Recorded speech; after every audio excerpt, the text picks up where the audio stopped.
Como muchas otras personas, y fruto de cómo está estructurada nuestra sociedad, dediqué gran parte de mi juventud a mi formación académica, con la expectativa de que esto permitiese que desarrollase mi vida y mis pasiones. A los 20 años, uno está lleno de sueños y de ilusiones, pero a los 21 años, por puro azar, mis sueños y mis ilusiones me fueron arrebatados. Mi infancia, mis circunstancias, apuntaban a que con un poquito de trabajo y esfuerzo, mis objetivos eran más que alcanzables. Había estudiado en un buen colegio, mis padres, los dos ingenieros industriales y con buenos trabajos, me habían ofrecido una gran cantidad de oportunidades formativas y culturales. Decidí estudiar medicina porque siempre me ha gustado entender cómo funciona el ser humano. Siempre me atrajo la sociología, la antropología, la psicología, y estudiar medicina respondía un poquito pues, a esta necesidad de entender de una forma más material cómo se producen los procesos que nos hacen ser humanos y participar en sociedad. A partir de los 19 años, síntomas de una enfermedad autoinmune que no me diagnosticarían hasta los 26 años, comenzaron a dificultar mi vida personal y mi vida académica. Piedras y muros en el camino para conseguir mis objetivos. Enfermar es algo que simplemente toca, sin culpables, sin razones, sin motivos, y cuando una persona joven le genera un sentimiento de gran injusticia divina. En mi caso, yo no solo tuve que enfrentar los síntomas de una enfermedad crónica que afectaban a mi salud física, sino que de forma secundaria a esta enfermedad desarrollé una discapacidad auditiva. Esta discapacidad auditiva afectaría para siempre la forma en la que experimentaría el mundo. Y lo que más me ha pesado desde entonces cambió la forma en la que la sociedad me percibiría. En esos momentos de juventud y de enfermedad, las energías se dividen. Se dividen entre seguir avanzando, viendo cómo tus compañeros, tus amigos van avanzando, consiguen hitos, se desarrollan. Y las energías que necesitas para poder sobrevivir a lo que te está pasando, las energías que necesitas para levantarte todos los días de la cama, las energías que necesitas para no rendirte de forma prematura. Con esas energías divididas y con las secuelas que la enfermedad va dejando en ti, te tienes que enfrentar a los dos grandes monstruos que por edad y por situación te tocan, que son el sistema sanitario asistencial y el sistema educativo. En mi caso, el universitario. Una vez mis síntomas se estabilizaron lo suficiente como para retomar mis estudios, decidí volver a la universidad. Pero para mi sorpresa, me encontré con un gran muro. En una reunión con el decanato de aquel entonces, algunos de los cuales me conocían porque habían sido mis profesores, me dijeron una frase que siempre recordaría.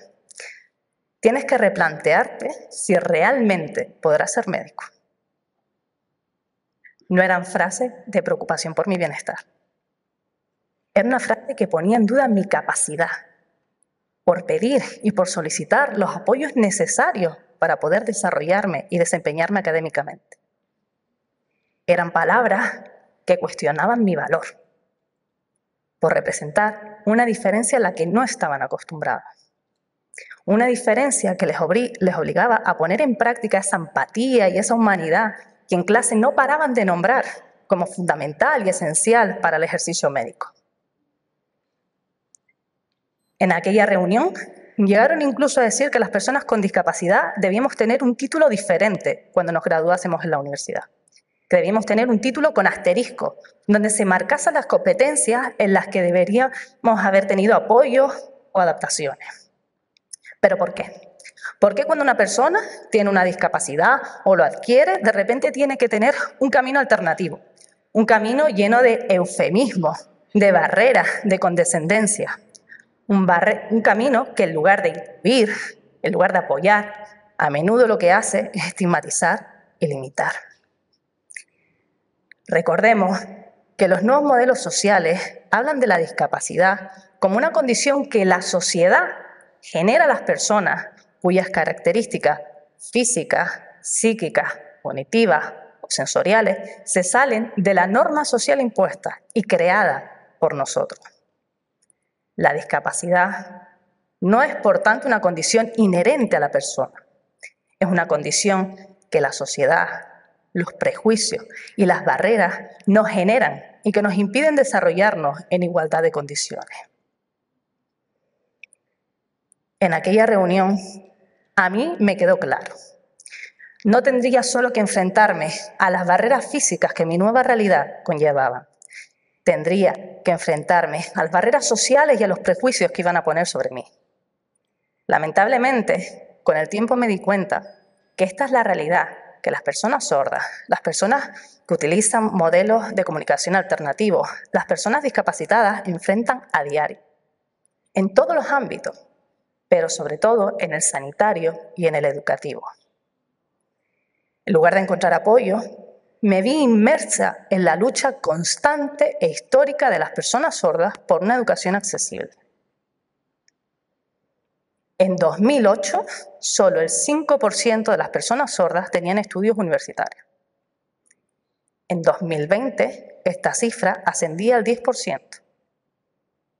Cabe preguntarse, con todos los avances tecnológicos que ha habido en las últimas décadas y con la amplia legislación que se ha aprobado en materia de discapacidad en los últimos años, ¿por qué las personas sordas parecen avanzar en siglos y no en décadas?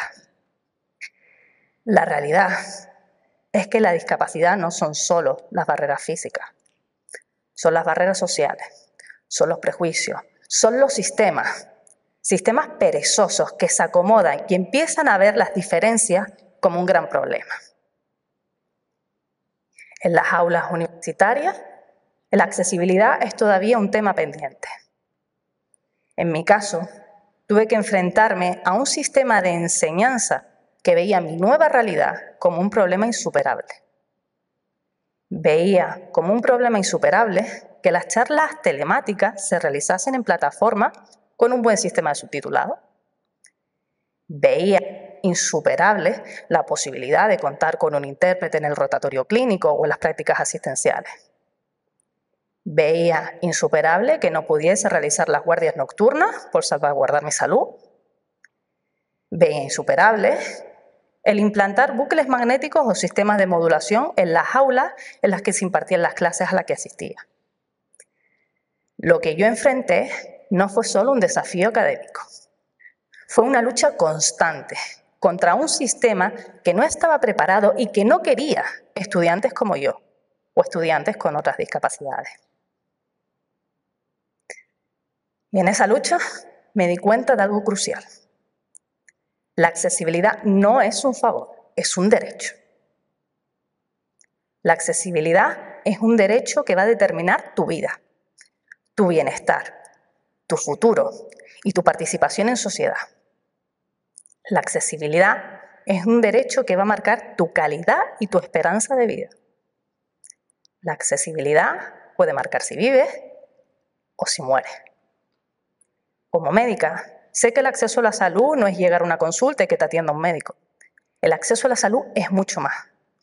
Es acceso a información veraz, información accesible, información que necesitas.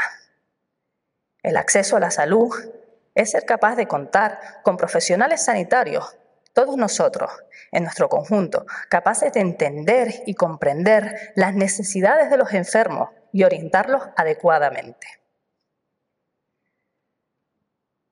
Ustedes piensen, ¿qué puede significar para una persona sorda acudir a un servicio de urgencia y no saber si va a haber intérprete o si va a haber otro sistema de comunicación alternativo que sea eficaz? ¿Cómo va a poder comunicar sus síntomas? ¿Cómo va a poder entender lo que está pasando? ¿Cómo va a poder entender lo que se va a hacer con su cuerpo en el servicio? ¿Cómo va a poder comunicar si tiene una alergia a medicamento que pueda poner en peligro su vida durante su manejo en el servicio? ¿Cómo va a poder comunicar si tiene una enfermedad de base que sea determinante en su tratamiento?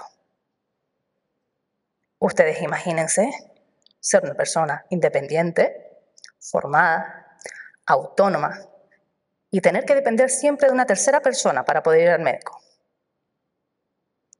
Tener que estar siempre pendiente de otra persona para que te coja el teléfono cuando te tienen que dar cita con un especialista, una cita de la cual tu salud depende. Imagínense el estrés, la ansiedad de estar en una sala de espera, no saber si estás en el sitio adecuado, a dónde tienes que acudir, qué está pasando, han llamado tu nombre. La realidad es que la accesibilidad no es cuestión de tener un intérprete disponible. La accesibilidad es repensar, replantear todo el sistema para hacerlo realmente inclusivo. Desde los formularios de ingreso hasta las señales visuales en clínicas y hospitales. Se trata de ver a los colectivos, a las personas, sus situaciones, de una manera realista, consciente y sobre todo coherente. La accesibilidad no es algo que debemos implementar en el sistema educativo y en el sistema sanitario por cumplir un protocolo. Debemos entender que la accesibilidad es algo que fortalece este sistema y que nos beneficia a todos. Cuando hacemos que este mundo sea más accesible para las personas sordas, para las personas que utilizan modelos de comunicación alternativos, para cualquier persona con discapacidad, estamos abriendo el mundo a nuevas perspectivas, nuevas formas de pensar, de reflexionar, nuevas ideas, talentos. Desde entonces, he podido ver lo que es la verdadera inclusión. He podido trabajar con personas que utilizan la lengua de signos como su lengua principal o la lengua que les es más eficaz para comunicarse. Y no solamente me han podido comunicar sus síntomas, me han comunicado sus miedos, sus esperanzas, sus ilusiones, sin barreras y sin intermediarios. Y lo que es más importante para mí, salvaguardando una de las consignas más sagradas del acto médico, la intimidad y la confidencialidad. Demostrando que la accesibilidad no es una carga, es una herramienta que transforma vidas. He tenido la suerte de poder participar en proyectos que hacen de la accesibilidad sanitaria una realidad. Gracias a iniciativas pioneras de profesionales comprometidos con hacer de esto una sociedad más justa, donde educación y sanidad van de la mano, gracias a la comunicación y la empatía. Prueba de esto es la actual consulta de medicina general en lengua de signos española que hemos implementado desde Hospitem, ofreciendo a las personas sordas un recurso donde su lengua, sus necesidades comunicativas, su identidad, su cultura sean respetadas y valoradas. Y donde una médico hipoacúsica, una médico con una discapacidad, una médico que entiende que las barreras sociales y los estigmas pesan y limitan mucho más que las barreras físicas, puede desarrollarse y aportar, dando testimonio de que la diversidad, la divergencia, cuando se las apoya, cuando se las incluye, tiene mucho que aportar y beneficia a aquellos ámbitos en los que participa.